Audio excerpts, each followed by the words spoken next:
Hi, thank you for joining me for another edition of Insight from my book, where we explore ideas that strengthen our leadership, deepen our understanding, and inspire us to become wiser citizens in an ever changing world.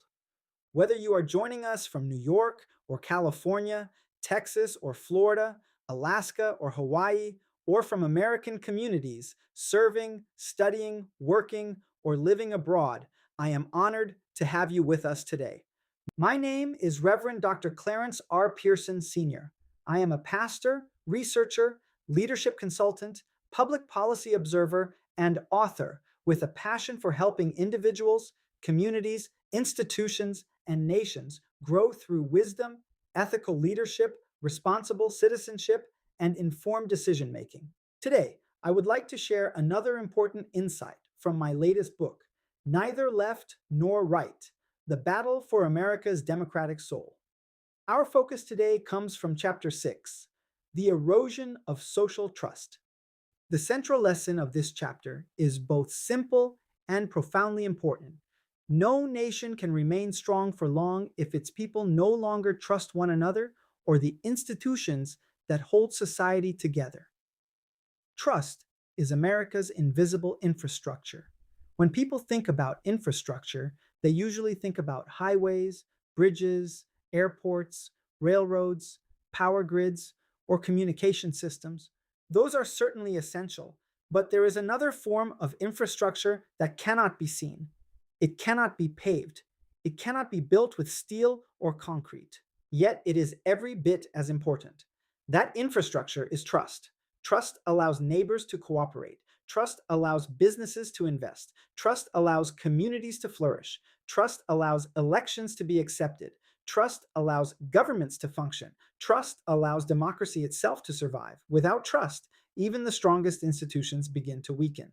The slow decline of confidence. One of the defining characteristics of our time is the gradual decline of public confidence. Many Americans today express less trust in government than previous generations. Confidence in Congress has declined. Trust in the media has weakened. Faith in many public institutions has eroded. Even confidence in scientific and public health institutions has become increasingly polarized. The important question is not simply who people trust. The deeper question is what happens when people stop trusting almost everyone? When trust disappears, suspicion fills the vacuum. Every decision is questioned. Every institution is doubted. Every disagreement becomes evidence of conspiracy. That is a dangerous place for any democracy. Social capital is a national treasure. Political scientist Robert Putnam introduced many Americans to the concept of social capital. Simply put, social capital refers to the relationships, networks, and habits of cooperation that help communities work together. It grows when neighbors know one another, when families gather, when civic organizations thrive, when volunteers serve, when churches, schools, nonprofits, and community groups bring people together. These everyday relationships create resilience. People who know one another are more likely to trust one another. People who trust one another are more likely to solve problems together. Strong communities produce strong democracies.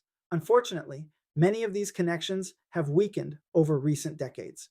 People are increasingly isolated. Technology often replaces face to face relationships. Community involvement has declined in many places. As social capital declines, political polarization often rises. When distrust becomes the default, healthy skepticism is valuable. Blind distrust is destructive. There is a significant difference. Healthy skepticism asks thoughtful questions. It seeks evidence. It welcomes accountability. Blind distrust assumes deception before facts are examined. It rejects institutions simply because they are institutions. When distrust becomes our default position, cooperation becomes nearly impossible. Citizens stop believing leaders. Leaders stop trusting citizens. Communities become fragmented. Eventually, even well intentioned efforts are viewed through partisan suspicion. Democracy cannot flourish where distrust becomes permanent. Political violence is a warning sign. Chapter 6 also discusses one of the most troubling indicators of declining social trust: the growing normalization of political violence. Throughout American history, political disagreements have often been passionate. But democracy depends upon one essential principle: disputes must be resolved through ballots, not violence. When people begin believing violence is an acceptable political tool, democracy enters dangerous territory. Violence does not strengthen democracy, it weakens it. Fear replaces persuasion, intimidation replaces dialogue, force replaces reason. The overwhelming majority of Americans reject political violence. That commitment must never weaken. Every generation has a responsibility to preserve peaceful democratic participation. Lessons from January 6th. One of the case studies examined in this chapter is the attack on the United States Capitol on January 6, 2021. Regardless of political affiliation, this event serves as an important reminder of how quickly distrust can escalate when confidence in democratic processes breaks down. The lesson extends beyond one day. It reminds us that elections must remain trusted, courts must remain respected, peaceful transfers of power must remain protected, and disagreements must remain within constitutional boundaries. No democracy can survive if citizens lose confidence that political disputes should be settled peacefully. The Constitution provides mechanisms for disagreement. Violence is not one of them. Rebuilding trust begins with us. It is easy to blame institutions. It is harder to ask what role each of us plays. Trust is rebuilt one relationship at a time, one honest conversation, one respectful disagreement, one fulfilled promise, one act of integrity, one neighbor helping another. National trust begins in local communities. It begins in families, schools, churches, neighborhoods, workplaces, volunteer organizations. Democracy grows strongest where citizens know one another not simply as voters, but as neighbors. Why this matters today? This conversation matters because trust cannot be legislated. Congress cannot pass a law that forces citizens to trust one another. The Supreme Court cannot issue a ruling that restores confidence. No president can sign an executive order creating civic trust. Trust is earned. It grows slowly. It can disappear quickly. America's future depends not only on strong institutions, but on strong relationships, because institutions function best when people believe they deserve confidence. 3 questions for reflection. This week, I encourage you to reflect on 3 simple questions. 1. Am I contributing to greater trust or greater suspicion in my community? 2. Do I evaluate people and institutions fairly or only through partisan assumptions? 3. What practical step can I take this week to strengthen relationships within my community? These questions are not intended to eliminate healthy accountability. They are intended to encourage responsible citizenship. Strong democracies require both accountability and trust. One cannot thrive without the other. Why I wrote this chapter? I wrote this chapter because I believe America's greatest challenge is not merely political disagreement. It is the gradual erosion of trust that makes democratic cooperation possible. The Constitution provides the framework for government, but trust provides the foundation upon which that framework rests. When trust declines, every challenge becomes harder. When trust grows, even difficult problems become more manageable. America's future will depend not simply on electing better leaders, it will also depend upon becoming better neighbors.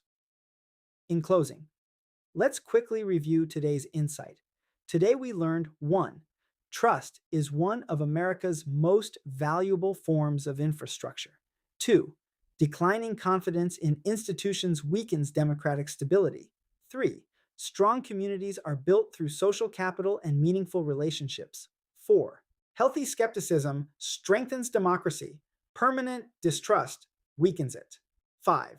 Political violence is incompatible with constitutional democracy. 6.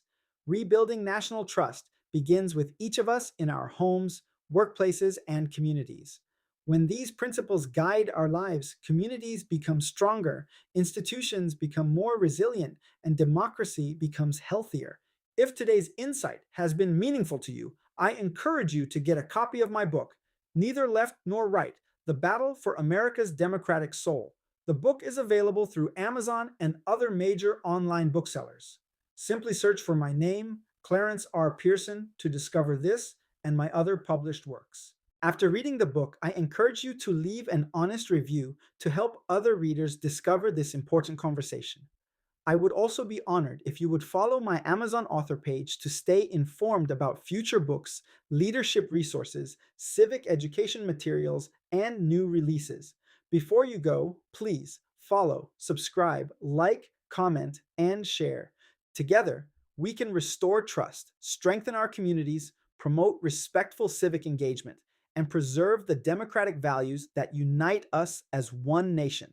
I have been your presenter, Reverend Dr. Clarence R. Pearson, Sr., helping you transform knowledge into wisdom, conviction into character, and citizenship into impact. Thank you for joining me for this edition of Insight from my book. Until next time, remember, democracy is sustained not only by the Constitution we defend, but by the trust we build. Every act of honesty, every respectful conversation, and every effort to strengthen our communities helps renew the American Republic one relationship at a time. God bless you, and may God continue to bless the United States of America.